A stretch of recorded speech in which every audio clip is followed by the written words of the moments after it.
नमस्कार, जय श्री राम। सो आज हम डिस्कस करेंगे कुछ ऐसी पौराणिक कथाओं के बारे में जिनके बारे में हमें पता तो है, पर काफी लोगों को उनके पीछे का पूरा स्टोरी नहीं पता होता है। तो लेट्स स्टार्ट विद द पौराणिक कथाओं का सीरीज। हैंडिंग ओवर टू शीतल। या आज हम फर्स्ट स्टोरी के बारे में जानेंगे जिसमें विष्णु जी जो है वो नारद जी की अहंकार को कैसे भंग करते हैं, कैसे डिस्ट्रॉय करते हैं। सो क्षितिजा, क्या तुम्हें पता है कि विष्णु जी ने नारद जी का अहंकार कैसे भंग किया था? हाँ, मुझको थोड़ा बहुत तो मुझे पता है कि वो कुछ तो स्टोरी हुआ था जहाँ पे वो कुछ तो स्वयंवर में गए थे, पर स्वयंवर में जाने के लिए वो बहुत सुंदर बनना चाहते थे, पर विष्णु जी ने उन्हें कुछ अलग ही रूप दे दिया एंड देन एवरीथिंग हैपेंड। ठीक है, कोई बात नहीं, तुम्हें थोड़ा थोड़ा पता है, मैं पूरी जो है कथा सुनाती हूँ। तो एक बार जो है नारद जी तपस्या करने के लिए जाते हैं गंगा नदी के पास, हिमालय में। इतना तो तुम्हें पता होगा कि हमारा हिमालय कितना प्रसिद्ध है। वो तो है ही। हाँ, तो हिमालय पे वो जाते हैं गंगा किनारे तपस्या करने के लिए गुफा के पास। वहाँ वो बहुत समय तक कठोर तपस्या करते हैं और फिर तुम्हें पता है उनकी तपस्या से कौन डर जाता है? Let me guess. It is very easy, just guess. Indradev. हाँ, जिनको हमेशा भय होता है अपनी सीट का हमेशा अपने सिंहासन का, तो वो डर जाते हैं नारद जी की जो है तपस्या से। फिर उन्हें लगता है कि ये तो मेरा सिंहासन छीन लेंगे, इसीलिए वो जाते हैं नारद जी की तपस्या भंग करने के लिए। और किसे भेजते हैं? कामदेव को। ओह हाँ, तो कामदेव को भेजते हैं और कामदेव जो है वो वहाँ जाते हैं और वहाँ का जो वातावरण है, एनवायरनमेंट है, उसको बहुत ही ब्यूटीफुल बना देते हैं, सो दैट वेरी प्लीजिंग। और वो बहुत सारी अप्सराओं को भेजते हैं, पर ऐसे करते करते शरद ऋतु आ जाती है, लेकिन फिर भी नारद जी जो है वो टस से मस नहीं होते। फिर जो है कामदेव को भय लगता है कि ये तो उठ ही नहीं रहे अपने तपस्या से, इन्हें तो कुछ हो ही नहीं रहा। और फिर वो जाते हैं, उनसे क्षमा मांगते हैं और नारद जी उन्हें क्षमा कर देते हैं। फिर जो है वो उन्हें ऐसे अहंकार हो जाता है, ऑफ कोर्स किसी को भी हो जाएगा, है ना। इंद्र के भेजे हुए कामदेव पर विजय पाना इज नॉट दैट इजी। फिर उन्हें अहंकार हो जाता है, वो जाते हैं शिव जी के पास बड़ी अहंकार में और उन्हें सब कुछ सुनाते हैं। शिव जी कहते हैं कि अरे नारद को तो अहंकार हो गया है। उन्हें कहते हैं कि तुमने मुझे तो ये सब कुछ सुनाई है, लेकिन विष्णु जी को मत बताना। तो फिर वो मानते नहीं, उन्हें लगता है कि क्या शिव जी कुछ भी बता रहे हैं, मैंने इतनी बड़ी तपस्या की है, इतना सब कुछ जीता है, मैं क्यों नहीं सबको बताऊं। फिर वो ऐसे ही अपने अहंकार के मद में जाते हैं विष्णु जी के पास। और वो तो पूरी बात नहीं बताएगी, वो तो ठहरे भोलेनाथ, वो पूरी बात कभी नहीं बताएंगे।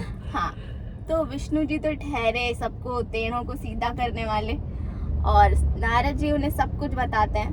तो विष्णु जी कहते हैं कि अब तो बताना पड़ेगा नारद को, अहंकार तो ज्यादा हो गया है।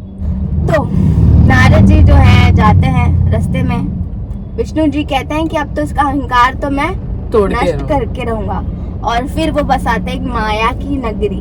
उस नगरी में एक राजा होता है और उसकी बड़ी सुंदर सी राजकुमारी होती है, और वो राजकुमारी का स्वयंवर रखते हैं। राजकुमारी जो है, राजकुमारी को देखकर नारद जी एकदम मोहित हो जाते हैं। वो कहते हैं उनके मन में इच्छा आ जाती है अपना घर बसाने की, और वो चाहते थे कि मैं इसी कन्या से, इसी राजकुमारी से विवाह कर लूं।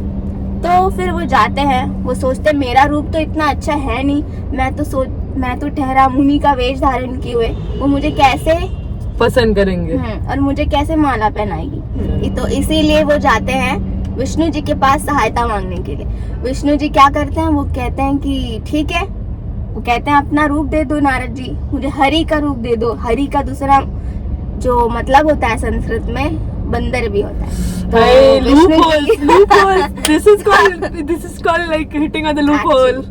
तो विष्णु जी जो है कहते हैं तथास्तु, पर उनको पता नहीं उनको क्या रूप मिलने वाला है। तो फिर वो अपने रूप की जगह उनको रूप दे देते हैं बंदर का।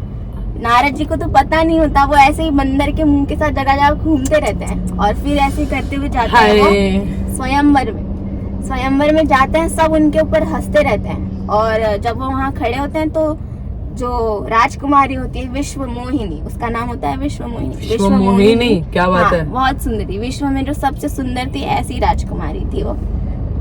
तो विश्व मोहिनी जब वहां से जाती है तो नारद जी की तरफ देखती तक भी नहीं है। नारद जी को लगता है अरे ऐसा क्या हो गया, तो सब उनको कहते हैं किसी का भी ईगो, मेल ईगो हर्ट हो जाएगा यार, हाँ। सीरियसली। और फिर जो है उन्हें समझ नहीं आता कि विश्व मोहिनी तो मेरी तरफ देखा भी नहीं, मेरे पास मेरा रूप तो हरि का रूप है, विष्णु का रूप है, पर वो समझ नहीं पाते। और जब विश्व मोहिनी आगे जैसे बढ़ती रहती है तब तक विष्णु जी आते हैं अपने गरुड़ पे बैठ के, और विश्व मोहिनी उनके गले में माला पहनाती है और विश्व मोहिनी को लेके चले जाते हैं। नारद जी को कुछ समझ में नहीं आता कि सब क्या हुआ। फिर उनको कहा जाता है कि अपना मुख जो है पानी में देखिए, दर्पण में देखिए, या फिर वो अपना मुख देखते हैं और फिर बहुत गुस्सा हो जाते हैं जब देखते हैं कि उनका मुख जो है बंदर का दिख रहा है। और फिर वो बहुत क्रोधित हो जाते हैं विष्णु जी से और जाके उनको श्राप दे देते हैं कि जिस तरीके से मैं स्त्री के वियोग में तड़पा हूँ, स्त्री के लिए तड़पा हूँ, नहीं, तुम भी एक दिन स्त्री के वियोग में तड़पोगे। नहीं सुना। और ये श्राप दे देते हैं वो विष्णु जी को।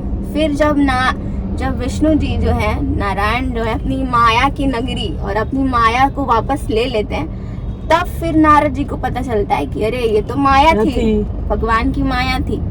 फिर वो उनसे पूछते हैं कि आपने ऐसा क्यों किया, तो वो कहते हैं कि तुमको अहंकार हो गया था अपनी तपस्या के, तुमने कामदेव पे विजय प्राप्त कर ली थी, इसीलिए मैंने जो है ये माया की नगरी बसाई थी तुम्हारा अहंकार नष्ट करने के लिए। तो फिर वो विष्णु जी से क्षमा मांगते हैं और विष्णु जी उन्हें क्षमा कर देते हैं। इसीलिए जब विष्णु जी जब राम अवतार में आते हैं तो वो जो है स्त्री के वियोग को सहन करते हैं, सीता जी के वियोग को बर्दाश्त करते हैं। तो इस तरीके से विष्णु जी जो है नारद जी का अहंकार जो है वो खत्म करते हैं और उनके श्राप की वजह से ही रामायण में सीता जी से वियोग जो है वो सहन करते हैं राम जी। तो इससे हम लोग को दो बातें सीखने मिली, लाइक एक्चुअली पता चली, मेरे को तो सुनते सुनते पता चल गई कि पहली बात तो कैसे क्यों एक्चुअली रामायण घटी, कहाँ से शुरुआत हुई थी। एक्चुअली बहुत पुराने टाइम से शुरुआत हुई थी, ये सब एक्चुअली प्लान था, everything was planned from like the वियोग एंड एवरीथिंग बाय विष्णु, भगवान विष्णु भगवान।